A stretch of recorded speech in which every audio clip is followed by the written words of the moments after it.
کئی صدیاں پہلے یمن کے قریب ایک شہر آباد تھا جو شہر سبا کے نام سے مشہور ہوا۔ اس شہر کے باسیوں کو قوم سبا کہہ کر پکارا جانے لگا۔ یہ قوم اس وقت کی جدید ترین سہولیات سے آراستہ تھی۔ قوم سبا سورج کے پجاری تھے۔ جب ان کے بادشاہ شراجیل بن مالک کی موت ہوئی تو باپ کی سلطنت اس کی بیٹی بلقیس کے ہاتھ آ گئی۔ مفسرین کا کہنا ہے کہ بلقیس کے والدین میں سے ایک جنات نسل میں سے تھا۔ زیادہ تر تاریخ دانوں کا کہنا ہے کہ ملکہ بلقیس کی والدہ جنیہ تھی اور ماں کی ہی وجہ سے ملکہ بلقیس کی پنڈلی گھوڑے جیسی تھی۔ اس ملکہ سبا بلقیس کی یہ بات تمام ملکوں میں مشہور تھی اور ہر کوئی ملکہ کی پنڈلی دیکھنے کی خواہش رکھتا تھا۔ ملکہ بلقیس نے قوم سبا پر بڑے اچھے طریقے سے حکومت کی۔ دنیا کے بے شمار علاقوں کی تجارت سبائیوں کے کنٹرول میں تھی۔ اسی وجہ سے یمن خوشحال تھا۔ اسی دور میں اللہ کے پیارے پیغمبر حضرت سلیمان علیہ السلام بھی اللہ کے دین کو مختلف ملکوں میں پھیلا رہے تھے اور ملک پر ملک فتح کرتے جا رہے تھے۔ سلیمان علیہ السلام کی حکومت دنیا کے بے شمار علاقوں میں تھی۔ حضرت سلیمان علیہ السلام کو اللہ تعالیٰ نے ہوا، جانور، چرند اور پرند کا کنٹرول دیا ہوا تھا۔ یہ سب کچھ حضرت سلیمان علیہ السلام کے بھی تابع تھے۔ ایک دن حضرت سلیمان علیہ السلام کا دربار لگا ہوا تھا کہ جن، پرند، جانور، حیوانات سب آپ علیہ السلام کے دربار میں موجود تھے، لیکن ہدہد وہاں موجود نہ تھا۔ حضرت سلیمان علیہ السلام نے پوچھا کہ ہدہد کہاں ہے؟ آپ علیہ السلام نے فرمایا کہ ہدہد اگر اپنی غیر حاضری کی مناسب وجہ نہ پیش کر سکا تو اس کو ذبح کر دیا جائے گا۔ ابھی یہ باتیں ہو رہی تھی کہ ہدہد بھی حاضر ہو گیا۔ ہدہد سے دریافت کیا گیا کہ تو اپنی مقررہ وقت سے لیٹ کیوں ہو گئے ہو؟ ہدہد نے جواب دیا کہ میں اڑتے اڑتے ایک ایسی جگہ پر چلا گیا تھا جہاں میں نے لوگوں کو شرک کرتے ہوئے دیکھا۔ وہ لوگ آگ اور سورج کی پوجا کر رہے تھے۔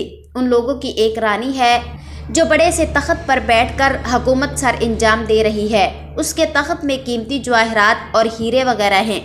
وہ اس رانی کا خاندانی تخت ہے جس کی قدر و قیمت پورے ملک سے زیادہ ہے۔ اس کے پاس دنیا کا ہر عیش و عشرت والا سامان موجود ہے۔ حضرت سلیمان علیہ السلام نے ہدہد سے کہا کہ میرا خط اس ملکہ تک پہنچا دو تاکہ وہ ایک اللہ کو مانے اور شرک کرنے سے باز آ جائے۔ اس کے ساتھ ساتھ ہدہد کو کہا کہ یہ خط وہاں پہنچا کر آپ وہاں ہی بیٹھ کر ان کی باتیں سننا کہ وہ کیا باتیں کرتے ہیں۔ ہدہد نے حضرت سلیمان علیہ السلام کا خط پہنچا دیا جس کی عبارت کچھ یوں تھی: شروع کرتا ہوں اللہ کے نام سے جو بڑا مہربان اور رحم فرمانے والا ہے۔ یہ عزت والا خط سلیمان ابن داؤد علیہ السلام کی جانب سے ملکہ بلقیس کی طرف ہے۔ جو ہدایت کی پیروی کرے اس کے لیے سلامتی ہے۔ مجھ پر غلبے کی خواہش نہ کرو، میرے مقابلے میں سرکشی اختیار نہ کرنا، بلکہ فرما بردار اور مطیع ہو کر میرے پاس آ جاؤ۔ یہ خط دراصل ملکہ بلقیس اور اس کی قوم کی طرف دعوت اسلام تھا۔ ہدہد نے یہ خط جا کر ملکہ بلقیس کے پاس رکھ دیا۔ اس وقت ملکہ بلقیس کے پاس 300 کے قریب وزیر اور مشیر بیٹھے ہوئے تھے۔ انہوں نے جب یہ خط پڑھا تو انہوں نے کہا یہ خط ہماری توہین ہے، ہمیں اس خط کا سخت سے سخت جواب دینا چاہیے۔ لیکن ملکہ سبا بہت ہی سمجھدار تھی۔ اس نے اپنے قوم کے لوگوں کو سمجھایا کہ ٹھنڈے دماغ سے کام لو۔ خط کی لکھی ہوئی عبارت سے پتہ چلتا ہے کہ یہ کوئی عام بندہ نہیں، یہ بادشاہ خدا کا نیک بندہ ہے۔ ملکہ نے کہا ہم حضرت سلیمان علیہ السلام کی طرف ایک تحفہ ارسال کرتے ہیں۔ اگر اس نے تحفے کو پاس رکھ لیا تو سمجھ لیں کہ وہ بادشاہ ہے، اگر اس نے تحفہ قبول نہ کیا تو سمجھ جانا کہ وہ پیغمبر ہے، میں اس کی پیروی کروں گی۔ یہ سب باتیں پاس بیٹھا ہدہد سن رہا تھا۔ ہدہد نے یہ سب باتیں آ کر حضرت سلیمان علیہ السلام کو بتا دی۔ حضرت سلیمان علیہ السلام نے جنوں کو حکم دیا کہ شہر کے داخلی رستے پر سونے اور چاندی کی اینٹیں لگا دی جائیں، رستے پر سونے کے جانور کھڑے کر دیے جائیں، وزیروں کی تمام کرسیوں کو سونے کا بنا دیا جائے اور ہر چیز سونے اور چاندی کی بنا دی جائے۔ ادھر بلقیس نے حضرت سلیمان علیہ السلام کی طرف تحائف روانہ کیے جس میں سونے چاندی کے زیورات، بے شمار نوکر اور گھوڑے اور بہت ہی زیادہ مال و دولت تھی۔ جب وہ سب کچھ لے کر حضرت سلیمان علیہ السلام کے پاس پہنچے تو وہ یہ سب دیکھ کر شرمندہ ہوئے۔ حضرت سلیمان علیہ السلام نے فرمایا اے بلقیس کی طرف سے آئے ہوئے بندو، کیا آپ مجھے یہ مال و دولت دینے آئے ہو؟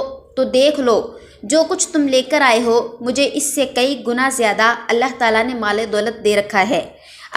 اب تمہارا تحفہ تم کو مبارک ہو، یہ سب کچھ لے کر تم اپنی ملکہ سے کہنا کہ ہمارا انتظار کرے، ہم ایک زبردست لشکر لے کر آئیں گے۔ جب یہ خبر ملکہ بلقیس کو پہنچی تو وہ سمجھ گئی کہ وہ اللہ کے سچے نبی ہیں۔ ملکہ نے جنگ کرنے کے بجائے حضرت سلیمان علیہ السلام کے دربار میں حاضر ہو کر آپ علیہ السلام کی اطاعت کا فیصلہ کیا۔ جب حضرت سلیمان علیہ السلام کو اس کے بارے میں خبر ملی تو آپ علیہ السلام نے اپنے درباریوں سے کہا کہ تم میں سے کون ہے جو اس کا تخت میرے پاس لے کر آ سکتا ہے؟ ایک جن دیو ہیکل نے کہا کہ میں یہ محفل ختم کرنے سے پہلے اس کو لا سکتا ہوں، میں ایمانت دار ہونے کے ساتھ ساتھ اس کام کو سر انجام دینے میں بڑی طاقت رکھتا ہوں۔ پھر ایک شخص جس کے پاس کتاب کا علم تھا، اس نے کہا کہ میں یہ تخت آپ علیہ السلام کی پلک جھپکنے سے پہلے ہلا دوں گا۔ پھر حضرت سلیمان علیہ السلام نے وہ تخت اپنے پاس پایا تو پکار اٹھے کہ یہ میرے رب کا مجھ پر فضل ہے کہ میں اس کی نعمتوں کا شکر کرتا ہوں کہ نہیں۔ جو بندہ اللہ تعالیٰ کا شکر کرتا ہے تو اس کا شکر اسی کے لیے ہی مفید ہے، اگر کوئی بندہ ناشکری کرتا ہے تو رب بے نیاز ہے۔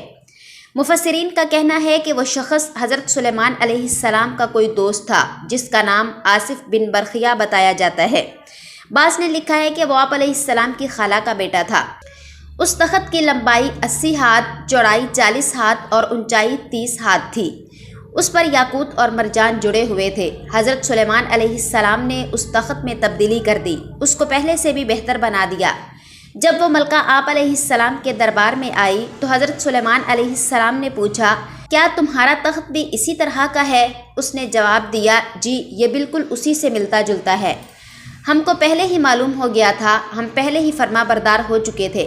ملکہ بلقیس کے آنے سے پہلے حضرت سلیمان علیہ السلام نے حکم دیا کہ ایسی عمارت تیار کی جائے جس کا فرش شیشے کا ہو، پانی میں مچھلیاں اور دوسرے پانی کے سارے جانور چلتے پھرتے نظر آ رہے ہیں۔ حضرت سلیمان علیہ السلام اس عمارت میں اپنے تخت پر بیٹھے ہوئے تھے، وہ ایسے لگ رہا تھا کہ پانی پورے زور سے بہہ رہا ہے، اس کے اوپر سے شیشہ نظر نہیں آتا تھا۔ جب بلقیس کو اس محل میں لایا گیا تو اس نے اپنی پڈلیوں سے کپڑا اٹھا لیا۔ حضرت سلیمان علیہ السلام نے کہا کہ یہ تو شیشے کا بنایا گیا ہے۔ حضرت سلیمان علیہ السلام کی زبان سے یہ الفاظ سن کر وہ بول اٹھی، اے میرے پروردگار، میں آگ کی پوجا کر کے اپنے اوپر ظلم کرتی رہی ہوں، اب میں نے حضرت سلیمان علیہ السلام کے ساتھ اللہ تعالیٰ کی اطاعت قبول کر لی ہے۔ لہٰذا بلقیس کو پتہ چل گیا تھا کہ جس طرح وہ شیشے کے حوض کو پانی کا حوض سمجھ بیٹھی تھی، اسی طرح ابلیس اور اس کی قوم سورج اور آگ کی چمک دمک دیکھ کر اس کو معبود سمجھ بیٹھی۔ اس کو اپنی جہالت پر بہت ہی شرمندگی ہوئی۔ بعض مفسرین نے لکھا ہے کہ اس کے بعد ملکہ بلقیس نے اللہ پر ایمان لانے کے بعد حضرت سلیمان علیہ السلام سے شادی کر لی۔ بعض نے لکھا ہے کہ آپ علیہ السلام نے بلقیس کو واپس یمن میں بھیج دیا اور بلقیس کے لیے وہاں 3 محل تیار کروا دیے، جس کی وجہ سے پوری قوم سبا بھی ایمان لے آئی۔